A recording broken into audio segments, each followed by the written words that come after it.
अर्धवार्षिक परीक्षा सत्र 2024-25 कक्षा 9 हिंदी का पूरा पेपर आप देख सकते हैं। और अगर आपने इस पूरे पेपर को आपने अच्छे से तैयार कर लिया तो पूरे 70 मार्क्स वो पेपर के अंदर आप ला सकते हैं।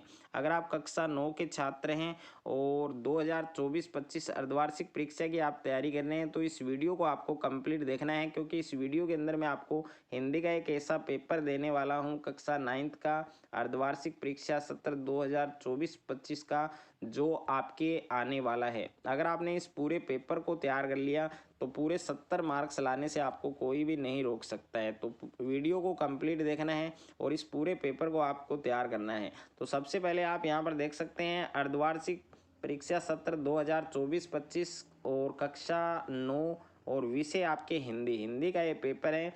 और इस पेपर में टाइम आपको दिया गया है 3 घंटे 15 मिनट का और ये पेपर आपके 70 मार्क्स का है। तो सबसे पहले आप पेपर में सामान्य निर्देश देख सकते हैं कि सभी प्रश्न हल करना अनिवार्य है। और दूसरा निर्देश आपको दे रखा है कि सर्वप्रथम विद्यार्थी अपने प्रश्न पत्र पर अपना नामांकन अनिवार्यतः लिखे। और तीसरा निर्देश है कि प्रत्येक प्रश्न के अंक है वो प्रश्न के सामने लिखे हुए हैं।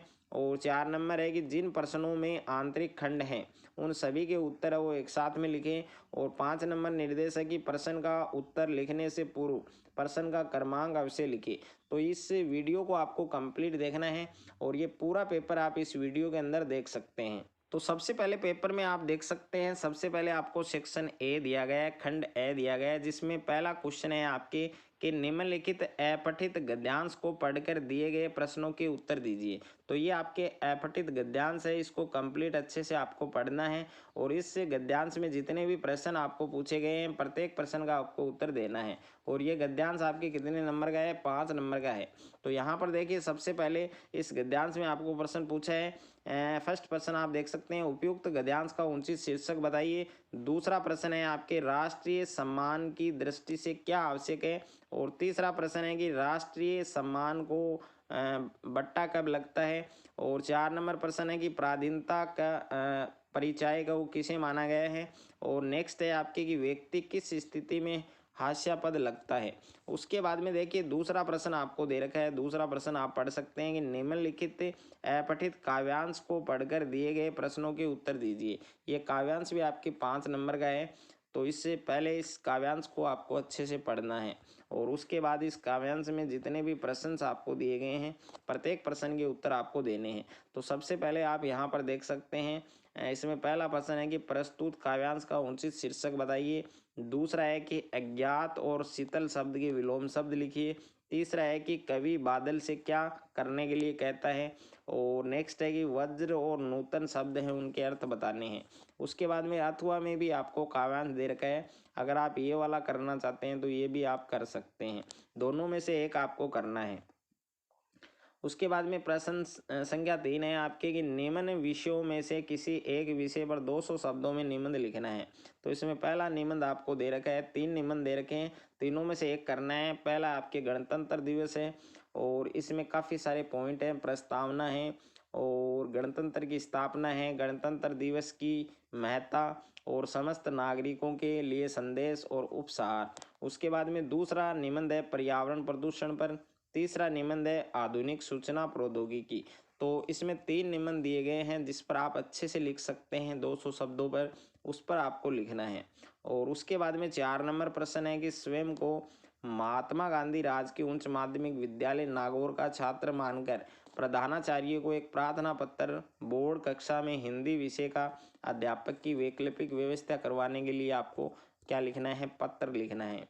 और उसके बाद में अगर आपको ये नहीं आ रहा है तो अथवा में भी आपको एक क्वेश्चन दिया गया है जिसको पढ़ सकते हैं कि बीकानेर निवासी अपने मित्र को राष्ट्रीय खेलों में तैराकी प्रतियोगिता में रजत पदक प्राप्त करने के उपलक्ष्य में बधाई पत्र आपको लिखना है। और प्रश्न संख्या 5 है कि वे शब्दांश जो किसी शब्द के अंत में लगकर उनके अर्थ में परिवर्तन या विशेषता उत्पन्न करते हैं उन्हें कहते हैं।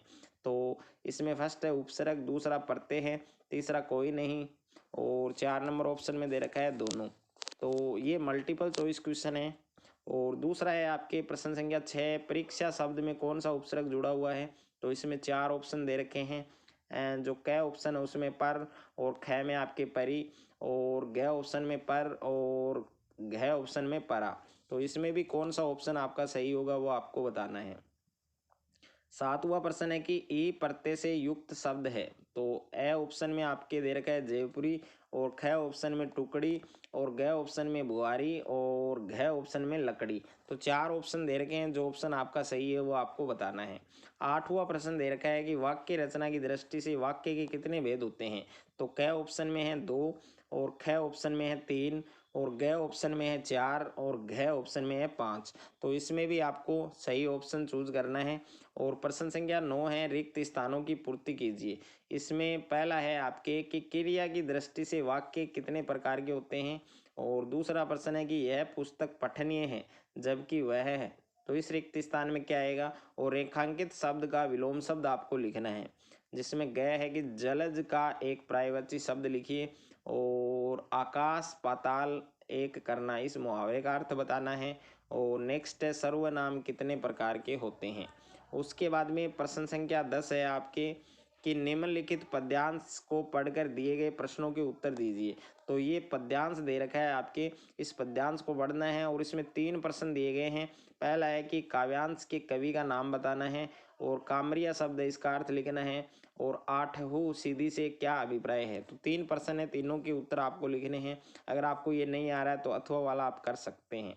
और उसके बाद में प्रश्न संख्या 11 है आपके कि निम्नलिखित प्रश्नों में से किन्हीं 4 के उत्तर दीजिए। तो इसमें आपको 5 प्रश्न दे रखे हैं, आपको 4 प्रश्नों के उत्तर देने हैं। ओके। और 12वां प्रश्न है निम्नलिखित अपठित गद्यांश को पढ़कर दिए गए प्रश्नों के उत्तर दीजिए। तो ये आपके अपठित गद्यांश है, इसको पढ़ना है। और इसमें 4 प्रश्न आपको पूछे हैं।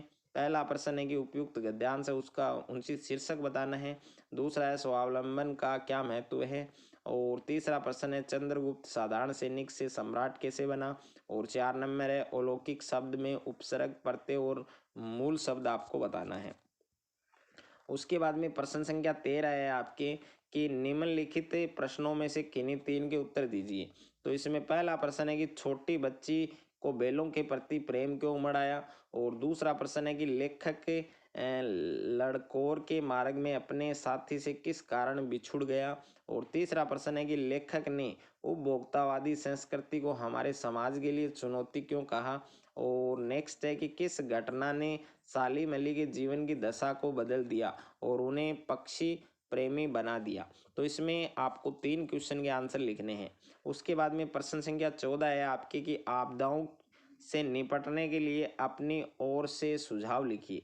और अथवा में प्रश्न है कि लेखिका की नानी की आज़ादी के आंदोलन में किस प्रकार की भागीदारी रही। उसके बाद में प्रश्न संख्या 15 है कि निम्नलिखित प्रश्नों में से किन्हीं 3 प्रश्नों के उत्तर दीजिए। तो इसमें आपको टोटल 5 प्रश्न दिए गए हैं, 3 प्रश्न के उत्तर लिखने हैं। जिसमें पहला प्रश्न है कि लेखक बाढ़ के पानी से गिरे दवैये पर क्यों नहीं गया। और दूसरा है लेखक के पास यदि मूवी कैमरा या टेप रिकॉर्डर होता तो क्या करता।